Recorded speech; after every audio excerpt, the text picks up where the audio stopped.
Bom, pessoal, vamos lá então falar de atendimento inicial ao politraumatizado. A gente vai ver de uma visão mais complexa, uma visão mais ampla dentro da parte do suporte avançado de vida, tá?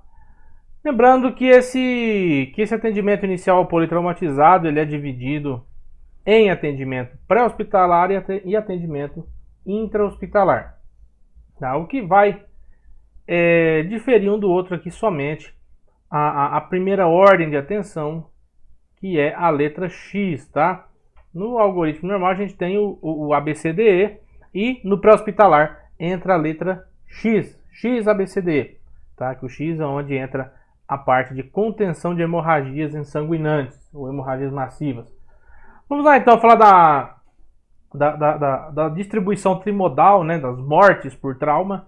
Essa distribuição são 3 momentos, né, em que podem ocorrer essas mortes ocasionadas pelo trauma, sendo que o primeiro momento, né, é aquele momento que a gente constata, que a gente observa ali o óbito instantâneo, tá? Que é quando você não consegue levar nenhum recurso para o paciente, somente a prevenção mesmo que poderia evitar isso daí. É o trauma raquimedular, é o traumatismo crânioencefálico, tá? São aquelas lesões de gravidade maior, onde o paciente sequer consegue receber o atendimento na cena do trauma. Beleza? Então, o primeiro momento é esse momento que não possui tratamento, apenas prevenção. Ok? Vamos lá. A gente fala também do segundo momento. Quem é o segundo momento? O segundo momento é aquele paciente que tende a falecer dos primeiros minutos até as primeiras 24 horas. É dentro das primeiras 24 horas, né, de atendimento ao paciente. Geralmente é aquele paciente que quando ele falece ali, ele falece na ambulância, dentro lá da sala vermelha do nosso pronto-socorro, tá? Geralmente é dentro das primeiras 24 horas ali, é no PS, né? E o terceiro momento é aquele momento que já passa as 24 horas. Que é o quê? É aquele paciente que vai morrer lá dentro da UTI. Beleza? É aquele paciente que vai padecer por choque séptico, devido a uma sepse, devido a uma disfunção sistêmica, uma tromboembolia pulmonar. Então já é aquele paciente que falece de uma forma tardia ao episódio do trauma. De acordo com essa classificação, com essa distribuição em porcentagem, né, 50% desses pacientes eles tendem a falecer ali de segundos a minutos, né? Que é o traumatismo crânioencefálico, o trauma cardíaco, né, as contusões cardíacas, o próprio tamponamento, problemas ali, traumas medulares, lacerações de aorta. Então são situações mais graves, né? De 100% dos pacientes que morrem no trauma, 50% de 100% desses pacientes, eles vão padecer ali de segundos a minutos, tá? 30% nas primeiras 24 horas, né? Que são aquelas lesões que ainda você consegue tratar dentro do pronto-socorro, dentro da UPA, dentro da própria unidade de resgate, ainda você já consegue dar o primeiro atendimento ali. E 20% desses pacientes falecem, aqueles pacientes que vão falecer lá dentro da UTI. Ok? E o atendimento inicial ao politraumatizado, falando aqui de intra-hospitalar, né? Como a gente comentou no começo da aula, você abrange aqui o A, B, C, D e E. Ok? Lá na rua, lá no pré-hospitalar, no PHTLS, muda a letra X aqui por cima da letra A, né? Você vai ter aqui a letra X, que é o controle de hemorragia insanguinante, né? Que é aquele primeiro momento que você aborda o paciente e observa severas hemorragias externas ali. Então, no pré-hospitalar entra a letra X, tranquilo? No intra-hospitalar não. No intra-hospitalar a gente faz o ABCDE. Ah, doutor, então se o paciente chegar trazido por terceiros no meu hospital e tem uma hemorragia insanguinante, eu não vou parar essa hemorragia primeiro?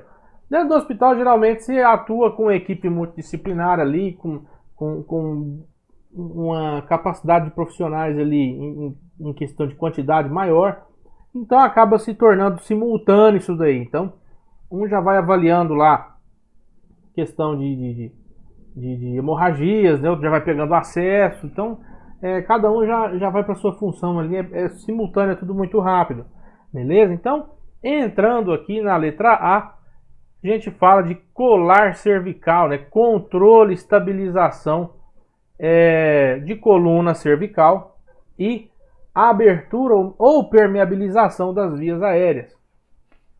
É o que a gente costuma dizer. O paciente entrou no PS trazido por terceiros, vítima de trauma, né? É colar e prancha. Até que se prove ao contrário, esse paciente tem um trauma raquimedular. Então a gente faz essa restrição de movimento de coluna na prancha rígida e com colar cervical, tá? Se possível, se o seu PS tiver, coloca até o coxinho estabilizador aqui, aquele coxinho lateral que tem aqui na prancha, né, também para auxiliar na estabilização. Até que você faça o raio-x, você descarte lesões cervicais aí, ou lesões de coluna no seu paciente. E aí você checa essa via aérea, né? Se a via aérea está pérvia. O que é uma via aérea pérvia? Via aérea pérvia é aquela via aérea aberta, com um bom fluxo de entrada e saída de ar ali. Se a via aérea está pérvia, geralmente aquele paciente está conversando, ele tem uma boa fala, você não ausculta nenhum som obstrutivo, algum ronco, tá? Tá limpinha ali a via aérea. Você pergunta o nome para o paciente te responde com fluidez, tá? Esse paciente, se necessário, você oferta uma quantidade de oxigênio para ele, tá? Se a via aérea não está pérvia, a gente avalia se há presença de corpos estranhos ou não, beleza? Então você observa ali se tem um pedaço de prótese que se partiu, que se espedaçou ali no momento do trauma, ou sangue, né? Ou resquícios dentários ali, e você retira, faz a limpeza dessa via aérea. E existem indicações para a via aérea artificial, para você estabilizar uma permeabilização artificial para o seu paciente, tá ok? Primeira delas é o paciente que está em apneia, né? O que seria uma via aérea artificial? A gente vai entubar esse paciente, a gente vai fazer uma crictiroidostomia, uma punção cricoide, tá? Isso que a gente vai ver aqui mais para frente aqui na parte de ventilação. Primeira indicação, apneia, o paciente não respira, tá? O paciente está em parada respiratória, o paciente tem dificuldade respiratória, respiração agônica, tá? Ou para a própria proteção da via aérea do paciente. O paciente ele é incapaz de proteger a via aérea. Como assim? Esse paciente ele está rebaixando o nível de consciência, e eu sei que se esse paciente vomitar, ele não vai dar conta de se virar ali na maca ali para vomitar no chão, para vomitar no baldinho de lixo ali, e ele vai vomitar para cima e vai aspirar esse vômito, né? Ele vai fazer uma broncoaspiração, vai puxar esse vômito, esse conteúdo alimentar para dentro da cavidade aérea, para dentro da via aérea, beleza?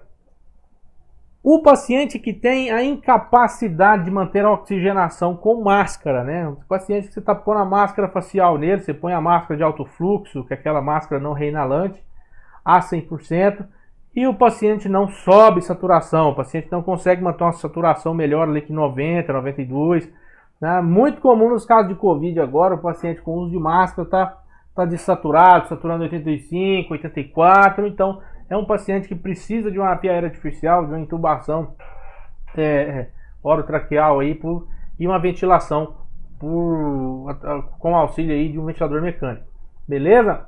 E o TCE grave, traumatismo crânioencefálico grave, né, que corresponde aí, se a alteração de escala de coma de Glasgow igual ou menor a 8, tá ok? Então você pode, esse paciente com rebaixamento de nível de consciência, com rebaixamento de escala de Glasgow, você está vendo que esse paciente vai rebaixar, aquela via aérea vai se tornar uma via aérea difícil, vai precisar de intubação, então você já faz essa permeabilização artificial antes que esse paciente rebaixe mais, tá? Não espere o paciente piorar para tomar providência.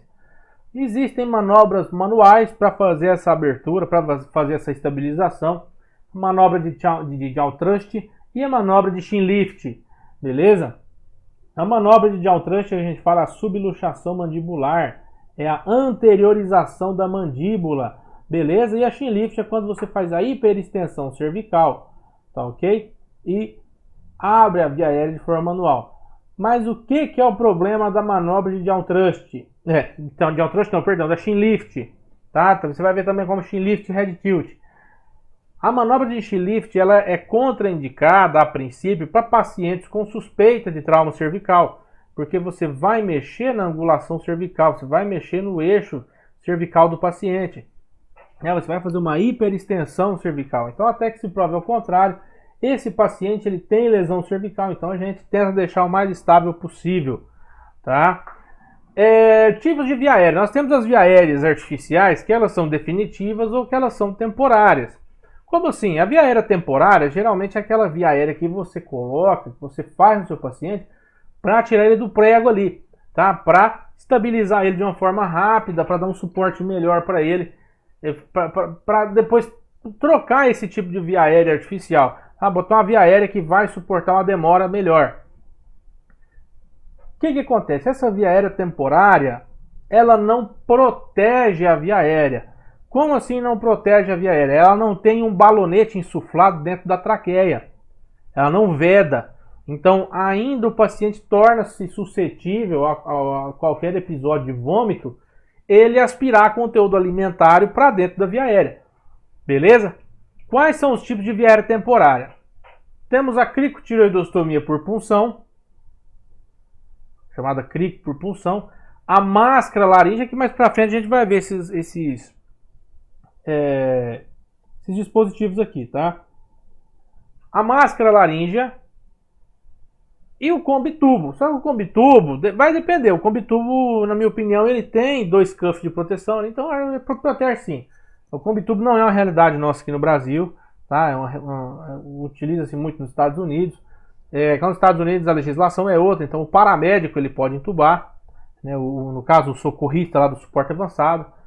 Então muda um pouquinho as coisas. Já a via aérea definitiva é aquela via aérea que protege, aquela via aérea artificial, aquele dispositivo artificial que protege a via aérea de uma possível aspiração de conteúdo gástrico. Tá? Ele tem um balonete insuflado dentro da traqueia. Exemplo, são as intubações, tá? As intubações orotraqueais e as intubações nasotraqueais. E também a própria cricotireoidostomia cirúrgica, a cricocirúrgica, beleza? E a traqueostomia. A traqueostomia é aquele paciente que vai precisar ficar muito tempo sendo ventilado artificialmente ali. Então, você faz ali a traqueostomia de uma forma ali em tirar aquele tubo do paciente ali, beleza? Então aqui nós temos a situação da intubação orotraqueal. Você faz a laringoscopia, né? Com o laringoscópio, visualiza ali a corda vocal e passa o tubo para dentro da corda vocal. Ok? Se errar aqui, esse tubo vai lá para o esôfago. Já a máscara laríngea, também chamada de dispositivo supraglótico, tá? Por que supraglótico? Porque não adentra a traqueia, tá? Ele é supraglótico. Ele é uma máscara que ela tem vários modelos, ela tem tanto com a acópula de gel ou com o balonete insuflável. Então ele faz uma vedação ali, a pontinha dela, o ápice dela, da máscara, faz uma vedação lá no esôfago, né? Então aqui a gente vê, aqui observa que essa máscara introduzida, o biquinho dela vai vedar o esôfago. Essa máscara de gel aqui, ela tem uma particularidade, que ela tem outro orifíciozinho aqui, ó, que sai lá na pontinha, né, que tá lá no esôfago, que é para você passar uma sonda nasogástrica, tá? Para fazer uma aspiração, para fazer uma descompressão, aí o que você precisa fazer, tá? E essa parte do meio aqui, que é pérvia ao fluxo de ar, fica direcionada à traqueia, tá bom? Ambas as máscaras têm a mesma finalidade, a diferença é que essa aqui ela é insuflável e essa aqui é de gel, ela é desse jeito mesmo. Vamos lá, a intubação orotraqueal geralmente o dispositivo, a técnica mais usada, né? Isso vai depender de cada paciente, porque na intubação orotraqueal você tem que respeitar um tempo de apneia, tá? Então geralmente a gente inspira, né? Faz a laringoscopia, intuba. O tempo que a gente ficar sem respirar, o tempo que o paciente também vai ficar sem ventilar, tá? Então tem que respeitar esse tempo de apneia aí, não pode deixar o paciente muito tempo sem oxigenação não, sem ventilar não, tá? E a gente depois checa ao exame físico, se o tubo está passado certinho, faz uma auscultação ali de 5 pontos, tá? 5 pontos, 4 pontos torácicos e 1 ponto na região do epigastro. Faz a auscultação, vê se o ar está fluindo certinho. Opa, doutor, auscultei um fluxo de ar na região do epigastro, tá? Então o tubo foi para o lugar errado, o tubo foi para o esôfago, estou ventilando o estômago. Faz a capnografia, né? A capnografia você vê ali os níveis também de CO2 e o raio-x para checar radiologicamente ali a posição do tubo. Você tem que radiografar o paciente que foi entubado, tá bom? É um documento que você tem, é uma prova que você tem que aquele paciente ele foi bem entubado, tá? Ele foi bem realizado o procedimento. Se eu não consigo entubar, eu uso a máscara laringe. A máscara laringe eu posso utilizar ela por até 2 horas. Tá? Por mais de 2 horas ela já tende a fazer isquemia de laringe. Tá? Ou eu posso usar o combitubo. Tá? Isso aqui são dispositivos temporários, igual a gente falou lá atrás. Se eu não tiver nenhum desses dispositivos, eu faço a cricotireoidostomia definitiva. Beleza? Então eu faço a crico, tá bom? Permeio essa via aérea por aí, depois eu faço a traqueostomia. A crico, você faz a incisão ela é feita por cima da cartilagem cricóide, tá? A traqueostomia já é feita na traqueia mesmo, entre os anílios traqueais, tá? O que eu posso usar aqui para fazer essa crico cirúrgica? Posso usar o próprio um tubo orotraqueal, um tubo de um calibre mais fino um pouquinho, tá bom? Ou tem o próprio tubo cricóide aqui para fazer esse procedimento. Uso o guia, né? Passo esse guia primeiro, que é o buge. Então eu passo o buge, depois passo esse tubo por dentro do buge, a gente vai ver a técnica ali, tá bom? E eu tenho que ter um mecanismo bolsa-válvula para fazer a ventilação, o ambu, né? Tenho que ter cintas para fixação, algumas pinças, fio de sutura se eu precisar. Detalhe, a cricotireoidostomia, ela é contraindicada nos pacientes que são menores de 12 anos, tá bom? São pacientes que não têm uma cartilagem cricóide ainda bem formada, então a gente evita fazer essa cricotireoidostomia, beleza? Essa cricotireoidostomia cirúrgica, tá? Tô falando da incisional. No paciente menor de 12 anos, a gente faz a crico por punção. Tá? Você pega um gel com Y ali, em uma das pontas do gel que você coloca o que vem da rede de oxigênio, tá? Abre lá 15 litros, e a outra ponta você deixa livre, porque você tampa a outra ponta que vai ficar livre, né? O paciente vai insuflar, a hora que você soltar o paciente vai esvaziar, tá? Vai esvaziar o tórax. Detalhe, essa crico por punção eu posso usar no máximo de 30 a 45 minutos. Tá bom? Indicações da cricotireoidostomia. Quando eu não consigo visualizar a via aérea, quando é uma via aérea difícil. Quando eu tenho um trauma maxilofacial extenso, o paciente está com o rosto ali bem desfigurado. Ou quando eu tenho distorção anatômica do pescoço. Tá bom? Essa aqui é a situação em que eu tenho uma cricotireoidostomia cirúrgica sendo feita, tá? Incisional. Doutor, eu não cedo meu paciente? Não, nessa situação vai depender da situação, tá? Situação de emergência. Aqui no caso ele está passando um tubo endotraqueal mesmo, tá? Ele está passando um tubo endotraqueal por ali, calibre menor. Aí ele pegou o bugie, que é aquele guia que a gente viu ali atrás. Tá? Ele usou o bugie como guia.